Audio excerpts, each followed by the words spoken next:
अस्सलामुअलैकुम। हाँ तो भाई पिछली वीडियो तो इतनी कोई ख़ास नहीं गई थी, क्योंकि मुझे समझ में भी नहीं आ रहा था उस वक्त तो कि बताना क्या है। और बस मैं खामोशी से काम करता गया और वीडियो रिकॉर्ड करके मैंने अपलोड कर दी। आज इंशाल्लाह कोशिश करेंगे कि उसको एक्सप्लेन भी करें, बल्कि आज पूरी वीडियो एक्सप्लेनेशन के ऊपर ही बनाते हैं। सही है। तो शुरुआत हम करते हैं फाइल ट्री से। फाइल ट्री में ना सारा काम हमारा जो है, चलें पहले फाइल ट्री में जाते हैं हम। फाइल ट्री में हमारे पास ना, जैसे हम रिएक्ट का जो कि आप देख सकते हैं पिछली वीडियो में, बड़ी आसानी से एक कमांड हम डालते हैं और पूरा प्रोजेक्ट हमारे पास 1 to 1 इंपोर्ट हो जाता है, इंस्टॉल हो जाता है, और दूसरी कमांड से वो प्रोजेक्ट रन भी हो जाता है। यहाँ तक की तो मैंने वीडियो बना दी थी। अब उसमें जो है ना एक्सप्लेनेशन तो सारी रह गई थी। तो आज जो है ना हम वो एक्सप्लेनेशन करेंगे पूरे स्टेप बाय स्टेप। कोशिश करेंगे कि पूरी समझ में आ जाए आपको। वही तो सबसे पहला काम हमारा ये होगा इसमें, फाइल ट्री में हमें क्या करना है। पहला फोल्डर नोड मॉड्यूल्स का है, जिसमें सारे पैकेजेस लाइब्रेरीज जो है ना वो इसी में इंस्टॉल होती हैं। तो ये हमारे इधर तो कुछ काम नहीं है। ये उस इसको हम स्किप करते हैं। ये आपको बाद में खुद ब खुद समझ में आ जाएगा जब आप प्रोजेक्ट बनाना शुरू करेंगे ना, और आगे की वीडियो में भी किसी हद तक क्लियर हो ही जाएगा ये। तो सेकंड जो है फोल्डर है पब्लिक का। पब्लिक में ना सारा वो फाइल्स आती हैं। जैसे हमें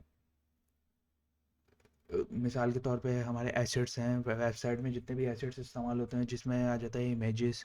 कुछ वेबसाइट में वीडियोस भी इस्तेमाल होती हैं, और ख़ास तौर पे आइकन्स। ये सारा जो है ना एसवीजीज, ये सारा मोस्टली जो है हम पब्लिक के फोल्डर में ही रखते हैं, क्योंकि इसको ना अ, बस यही काम है इसका। पब्लिक के फोल्डर में एसेट्स स्टोर करना है हमारा। सही है। उसके बाद जो मेन हमारा सारा कोड है ना वो एसआरसी के फोल्डर में होता है। एसआरसी का फोल्डर और सोर्स का भी फोल्डर आई बिलीव यही कहलाता है। तो इसमें ना सारा कोड लिखा जाता है इसी के अंदर। हमारी सारी HTML और CSS की फाइल्स इसके अंदर बनेंगी।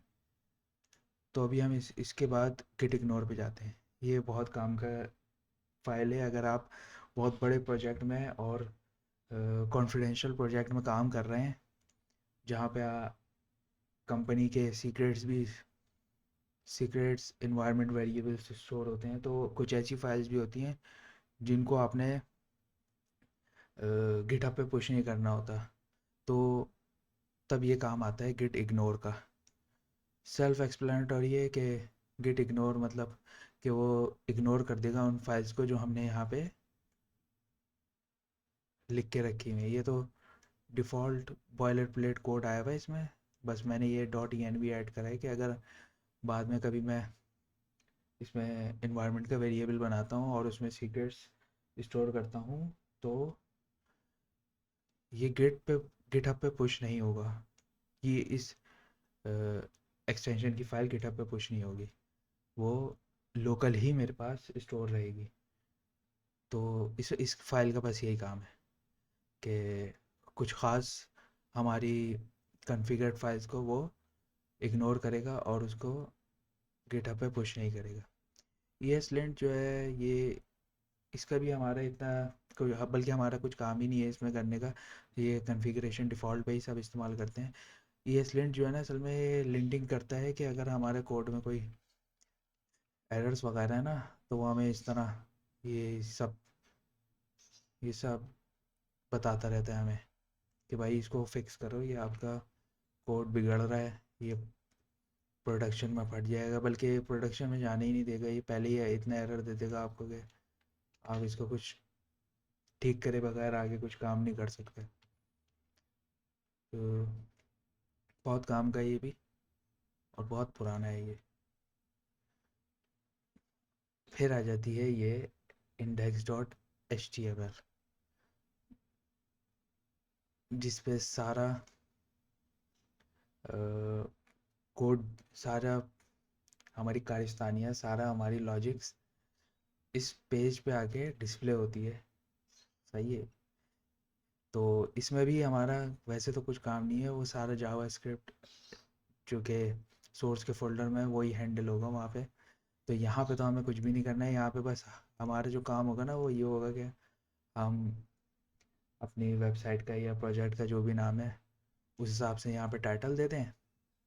और अगर हमारे पास उसका लोगो है, कंपनी का लोगो है, एस वी फेविकॉन कहलाता है, जो कि आपने देखा होगा अक्सर ब्राउज़र में वेबसाइट खोलते हैं तो आप उसके टैब के ऊपर एक आइकन बना हुआ देखते हैं और उसके बराबर में फिर नाम लिखा हुआ होता है वेबसाइट का। तो वो आइकन जो है ना वो ये यहाँ पे हम लगाते हैं, यहाँ पे हम मतलब ऐड करते हैं, तो वो फिर उधर ब्राउज़र के टैब में शो होने लग जाता है। सही है। बस इसमें यही है। इसमें सिर्फ एक डिव का एलिमेंट होता है रूट का, जो सारा कोड इसके अंदर जावास्क्रिप्ट के ज़रिए हैंडल हो रहा होता है।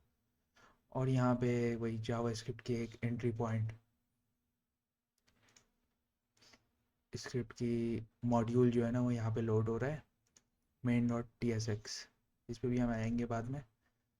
बस ये स्क्रिप्ट की एक फ़ाइल यहाँ पे चल रही है, सारा काम उसी में वही कर रही है, हैंडल कर रही है सब कुछ। सही है। इसके बाद हम आ जाते हैं पैकेजेस, package.json। ये बहुत काम की फ़ाइल है।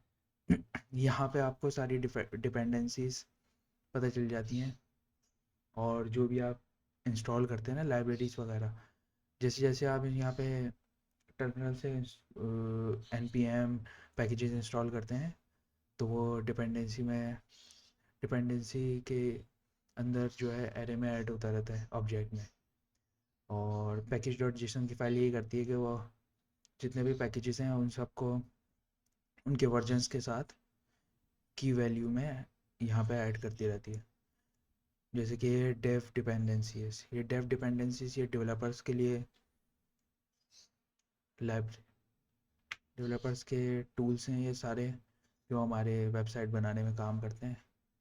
तो जैसे कि टाइप स्क्रिप्ट हम इस्तेमाल कर रहे हैं तो ये टाइप्स और रिएक्ट के टाइप्स, बाकी ये एसलेंट जो मैं बता रहा था वही हो गया, और टाइप स्क्रिप्ट के हम वर्जन इस्तेमाल कर रहे हैं वो सब सारे। हम वीट का डेवलपमेंट टूल इस्तेमाल कर रहे हैं जो कि डेवलपर्स में सबसे पॉपुलर और वाकई में बहुत काम का टूल है। मतलब इसमें आपको मोस्टली जो है ना चीज़ें पहले से ही सेटअप करके मिल जाती हैं, आपने बस अपने वेबसाइट बनाना शुरू कर देनी है, इसमें आपने ज़्यादा कुछ नहीं करना पड़ता। तो सारा काम इसमें आपको हुआ हुआ मिलता है वीट के डेवलपमेंट टूल में। सही है। तो पैकेज डॉट जेसन का यही काम है, हमें जो है ना जो पैकेज हम इंस्टॉल करते हैं ना तो वो यहाँ ऐड होते रहते हैं। बाकी हमें डिलीट करना हो तो भी हमें ये भी पता चल जाता है कि हमारे पास पैकेजेस कौन से इंस्टॉल हुए हैं, और कौन से हमने जो है बस इंस्टॉल कर दिया और किसी इसका कोई काम नहीं कर रहे हैं हम या कोई इस्तेमाल नहीं ले रहे, तो हम उसको अनइंस्टॉल भी कर सकते हैं बड़ी आसानी से, जब हमें पता चल जाता है कि भाई ये तो कहीं इस्तेमाल ही नहीं करा है। खैर, उसके बाद बाकी ये सारी फाइल्स तो कन्फिग्रेशन और इसी तरह की हैं, इसमें हमारा और ज़्यादा कुछ काम नहीं है। हम अब जाएंगे सीधा अपने सोर्स के फोल्डर में। सोर्स के फोल्डर में जो सबसे पहली फाइल आ जाती है main.tsx। main.tsx में ये रिएक्ट का बॉयलर प्लेट कोड है, इसको ऐसे ही लिखा जाता है। कुछ लोग जो हैं थोड़ा सा इसको क्या कहेंगे, रीडेबिलिटी ज़्यादा अच्छी करने के लिए ऐसे बना देते हैं, कॉन्स्ट रूट एलिमेंट, ये डॉक्यूमेंट टाइप इस तरह करके ना। सही है।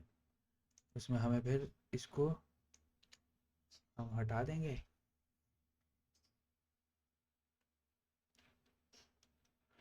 और ये भी हटा देंगे। इसके बाद ना एक और भी बना देते हैं, कॉन्स्ट रूट क्रिएटर।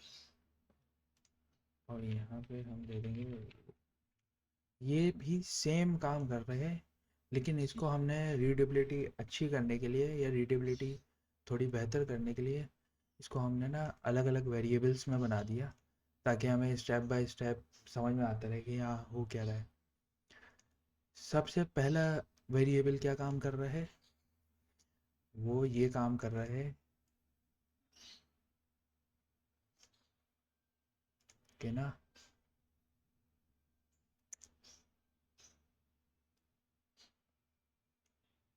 भाई सबसे पहला वेरिएबल क्या काम कर रहा है, document dot gate element by ID, और उसमें जो है ना हमने रूट कीवर्ड पास कर दिया। ये वही कीवर्ड है बाय आईडी जो हमने इधर आईडी में भी दिया हुआ है।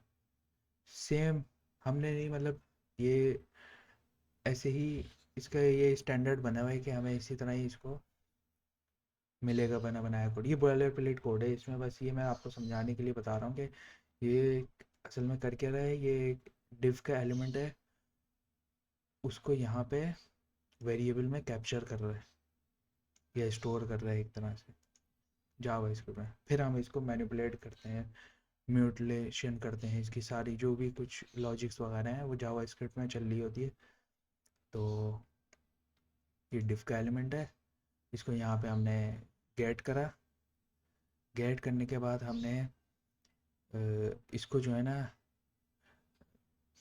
क्या कहते हैं, रिएक्ट लाइब्रेरी का एक फंक्शन है क्रिएट रूट एलिमेंट। तो वो जो है इसको ना क्रिएट रूट एलिमेंट के फंक्शन में हमने इसको पास कर दिया, इसको इस रूट एलिमेंट को। ये क्या करता है, ये अब रिएक्ट को पता चल गया है कि ये हमारा रूट एलिमेंट है। अब हमारा जो सारा कोड होगा, सारी कोडिंग वगैरह जो भी लॉजिक्स होगी वो इस एलिमेंट के अंदर अंदर ही चलेगी। उसके बाद जो है ना हमने क्या करा है, रूट डॉट रेंडर।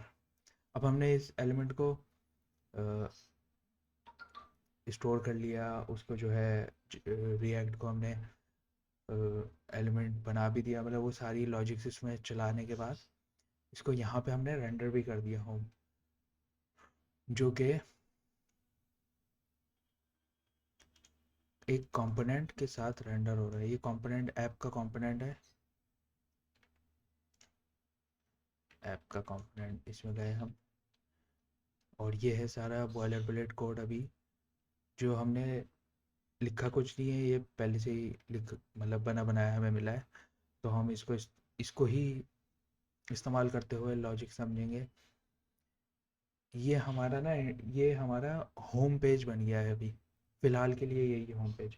बाकी हम बाद में राउटिंग वगैरह करेंगे, तो अभी के लिए ये हमारा होम पेज है। सही है। तो होम पेज में ना सिंपल HTML जैसे हम लिखते थे वही तरीके से इधर भी लिखी जाएगी। सारा काम HTML का वैसे ही होगा जैसे हम पुराने HTML में करते थे। बस फ़र्क सिर्फ इतना है कि इसमें ना रिएक्ट की लाइब्रेरी में हमें कुछ स्टेट्स और इफेक्ट्स टाइप के फंक्शंस मिलते हैं, जिनको इस्तेमाल करते हुए हम लॉजिक्स बिल्ड करेंगे। क्योंकि पहले तो हम जावा स्क्रिप्ट में काम ऐसे करते थे कि कॉन्स्ट, पहले ये वाला काम अभी रहने दें, बस यहीं तक रखते हैं। अभी तो हमने इतना ही समझना है। बाकी CSS सेम टू सेम जैसे पहले होती थी वही है। CSS की फाइल्स ये इधर स्टोर हो गई, यहाँ पे CSS की फ़ाइल बनी हुई है, और यहाँ पे इंपोर्ट होती है फ़ाइल, डायरेक्ट इंपोर्ट, और फिर हम कीवर्ड जो है फ़ाइल का इंपोर्ट कर देते हैं वहाँ से। और ज़्यादा कुछ नहीं करना है इसमें। सही है।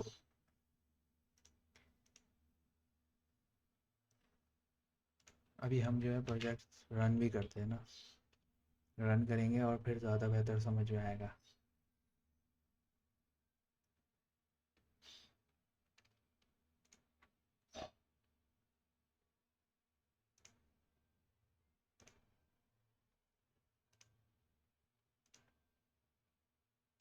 सही है। ये प्रोजेक्ट हमारा रन हो रहा है।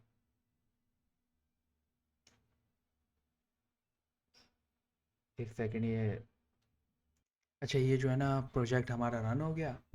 सही है। और अब जो है मैं आपको ज़्यादा बेहतर समझा सकूँगा क्योंकि हम विजुअली भी इसको समझ रहे होंगे। तो ये हो गई app dot app, app component. App का कंपोनेंट जो है ये हमारा होम पेज का काम कर रहा है अभी। हम इसमें इस तरह करके,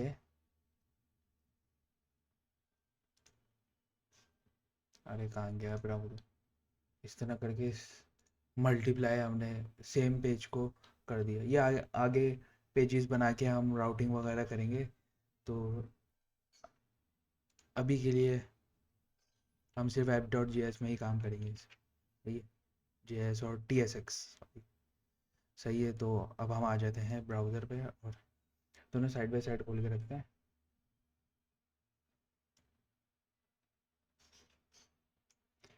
तो हमारे पास जो है ना अब,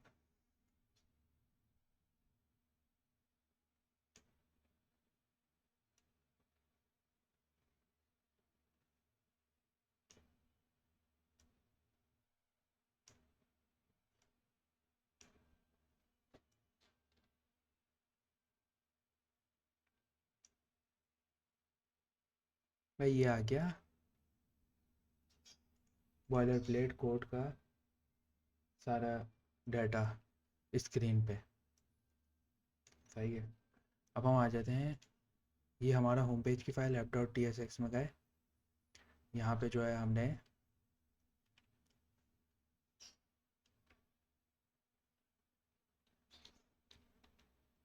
समझना है कि यहाँ हो क्या रहा है। हाँ तो भाई सबसे पहले यहाँ पे जो है ना, जो लेगेसी या हम कहेंगे जो बेसिक जावा स्क्रिप्ट में, वनीला जावा स्क्रिप्ट में जो वेरिएबल्स बनते थे ना और उसमें जो डाटा स्टोर होता था या उसमें जो मैनिपुलेशन होती थी डाटा की, वो सिंपल इस तरह बनते थे। कॉन्स्ट और लाइक काउंट,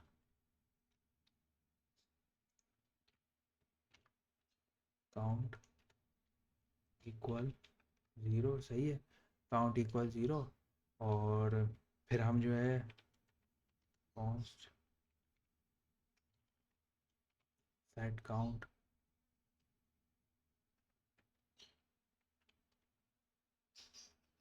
और इसका गया सेट काउंट इक्वल, अब यहाँ पे जो है काउंट को पास करेंगे पैरामीटर में एरो फंक्शन का इस्तेमाल करते हुए। एक काउंट और काउंट प्लस प्लस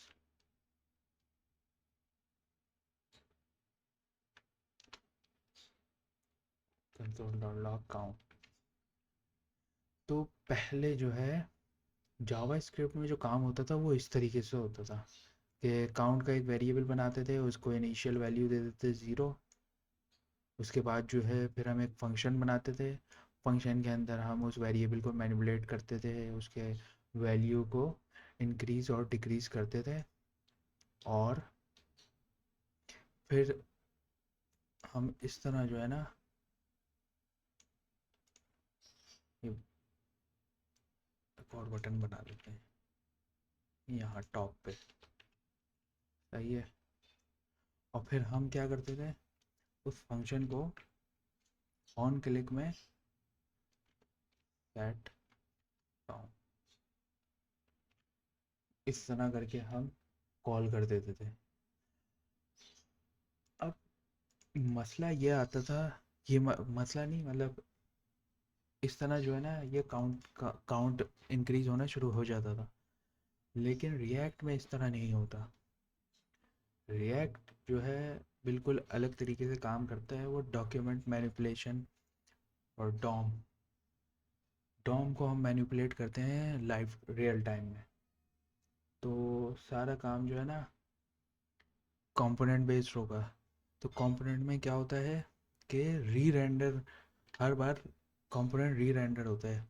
तो उसके लिए हमें, अगर हमें इसकी स्टेट अपडेट करनी है, तो ये पूरा कंपोनेंट उस HTML या हमारे जो वेबसाइट का पेज है उससे इस पूरे एलिमेंट को पहले रिमूव करना पड़ेगा, फिर वैल्यू अपडेट करनी पड़ेगी, और फिर उसको वापस इंजेक्ट करना पड़ेगा HTML के अंदर। ये पहले काम इस तरह होता था, लेकिन रिएक्ट में जो है ये सारे प्रोसेस के लिए ना उन्होंने हमें कि लाइब्रेरी बना के दी है अपनी, जिसमें एक यूज स्टेट का फंक्शन इनका काम करता है।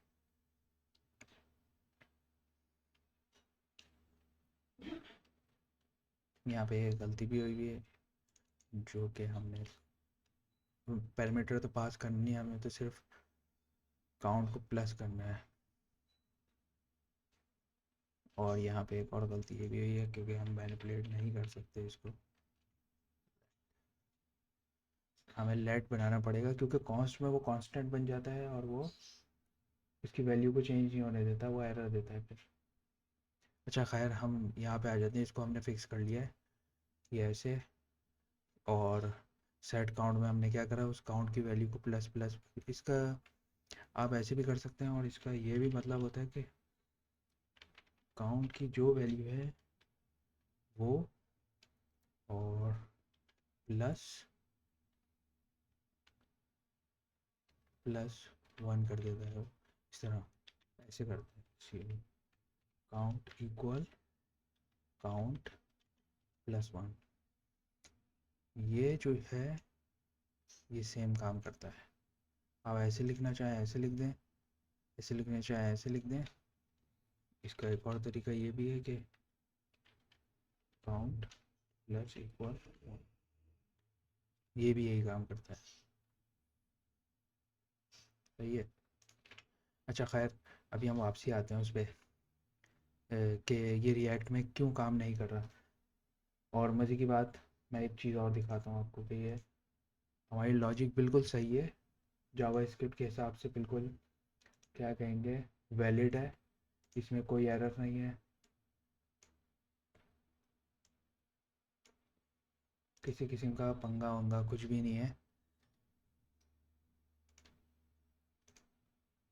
और ये मैं आपको दिखा रहा हूँ कि ये हम इसको लॉग कर रहे हैं, कंसोल डॉट लॉग, ये हमारा ना उसमें काम करता है, क्या कहते हैं, डिबगिंग में बहुत काम आता है। तो अब ये देखें यहाँ पे क्या हो रहा है। ये विंडो इतनी छोटी क्यों है।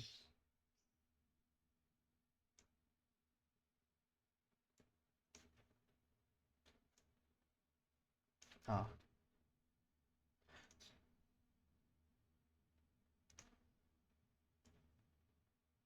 तो भाई ये देखो, सही है, ये देखो, ये काउंट यहाँ पे रीलोड करते हैं पहले हम। सही है। अब हम क्या करते हैं,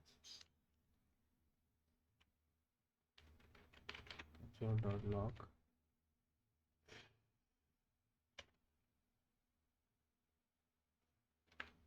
ऐप रेंडर्ड काउंट, काउंट हमारा रेंडर हुआ, इनिशियल वैल्यू 0 थी। सही है। हमने क्लिक करा काउंट के फंक्शन पे, इनिशियल वैल्यू 0 से अपडेट होके 1 हो गई। हमारी लॉजिक बिल्कुल परफेक्ट काम कर रही है, लेकिन यहाँ पे अपडेट नहीं हो रही।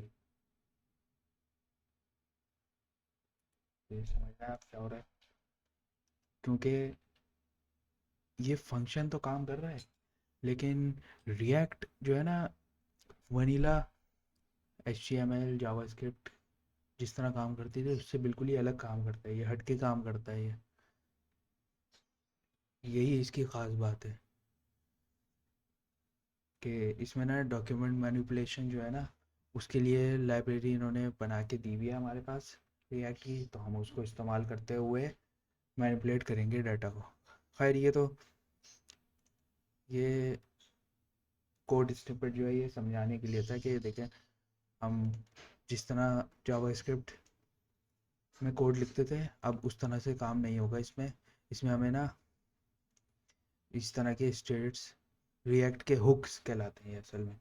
रिएक्ट के हुक्स का इस्तेमाल करते हुए हम फिर डॉक्यूमेंट को अपडेट करेंगे, वैल्यूज़ को अपडेट करेंगे, डाटा को मैनिपुलेट करेंगे और फिर उसमें चेंजेस वगैरह जो होंगी तो मैं आपको अब दिखाता हूँ कि सही तरीके से ये किस तरह बनता है। ये तो हमारा हो गया फारिग।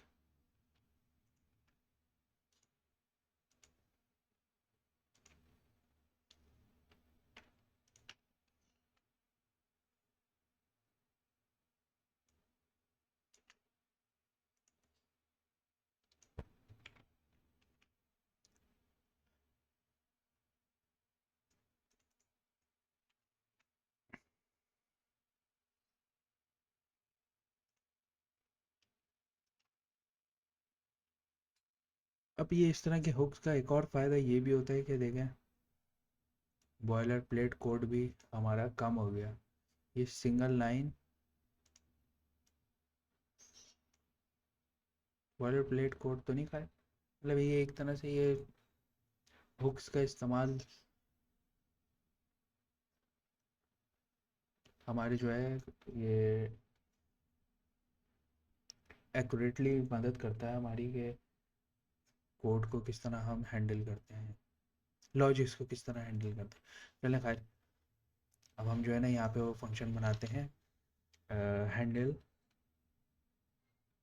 Const handle count. Handle click count में हैंडल क्लिक करते हैं, हैंडल क्लिक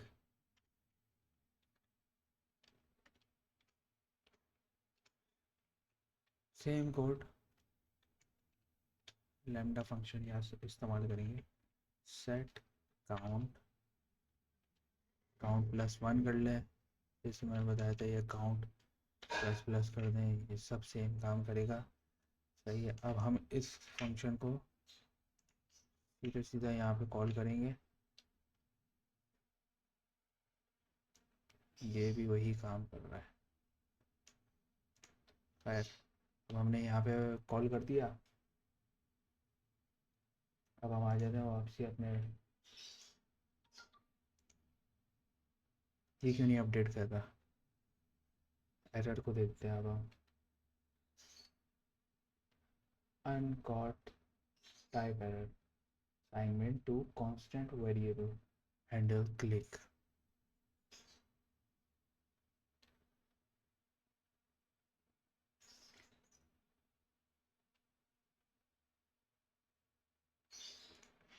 क्योंकि ये काउंट है तो हम इसको इस तरह नहीं कर सकते, काउंट प्लस वन ये ऐसे होगा, वरना हमें लेट पे काम करना पड़ता। लेकिन ये